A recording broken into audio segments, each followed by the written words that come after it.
Hello friends, வணக்கம். இது நாங்கள் கண்ட உலகம். இன்றைக்கி நம்ம சேனலில் ஒரு சூப்பரான பொரி ரெசிபி தான் பார்க்க போகிறோம்.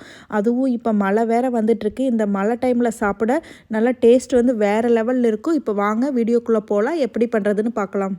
இங்கே அடுப்பில் ஒரு கடாயில் வந்துட்டு நான் தேங்காய் எண்ணெய் வந்து 2 டேபிள் ஸ்பூன் அளவுக்கு சேர்த்துருக்கேன். எண்ணெய் சூடானதையும் கடுகு வந்து சேர்த்துக்கிறேன். கடுகு வந்து பொரிஞ்சதையும் ஜீரகம் வந்து நல்லா 1 டேபிள் ஸ்பூன் அளவுக்கு வந்து சேர்த்துக்கிறேன். ஜீரகம் வந்து நல்லா பொரிஞ்சதையும் நான் இங்கே பொட்டுக்கடலை பொரிகடலை வந்து நல்லா ஒரு 1/4 கப் அளவுக்கு சேர்த்துக்கிறேன். உங்களுக்கு இன்னும் அதிகமாக வேணும்னா சேர்த்துக்கோங்க. அது கூட வறுத்த வேர்க்கடலை வந்து நல்லா ஒரு 1/4 கப் அளவுக்கு சேர்த்துக்கிறேன். இப்போ அந்த 2 கடலையும் வந்துட்டு நல்லா வந்து அந்த தேங்காய் எண்ணெயில் வந்து ஃப்ரை பண்ணிக்கலாம். இப்போ நான் இங்கே பூண்டு வந்து ஒரு 10 பல் வந்து தட்டி வச்சுருக்கேன். கருவேப்பிலை வந்து நல்லா ஒரு கொத்து எடுத்திருக்கேன். காஞ்ச மிளகாய் வந்து ஒரு 5லிருந்து 6 காஞ்ச மிளகாய் வந்து சேர்த்துக்கிறேன்.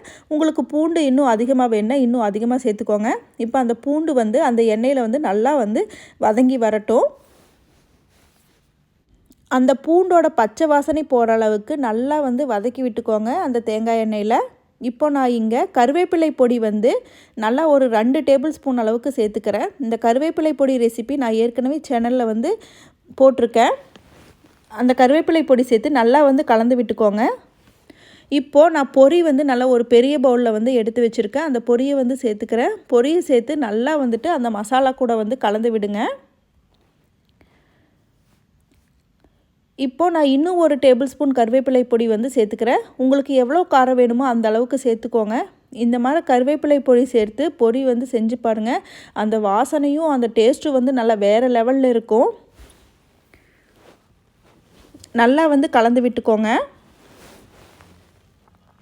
ஒரு 5 நிமிஷம் போல் மிதமான சூட்டில் வச்சு நல்லா வந்து கலந்து விட்டுக்கோங்க. இல்லைன்னா பொரி வந்து கருகிரும்.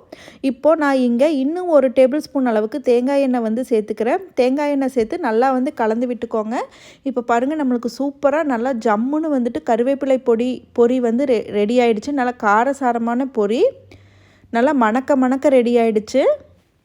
மழைக்கு வந்து நல்லா காரசாரமான கருவேப்பிலை பொடி வந்து நல்லா மணக்க ஜம்முன்னு ரெடி ஆகிடுச்சு. ஹோப் உங்கள் எல்லாருக்கும் இந்த ரெசிபி வந்து பிடிச்சிருக்குன்னு நினைக்கிறேன். நீங்களும் கண்டிப்பாக ட்ரை பண்ணி பாருங்கள். மறக்காமல் நாங்கள் கண்ட உலகத்தை சப்ஸ்கிரைப் பண்ணிக்கோங்க. Thank you so much.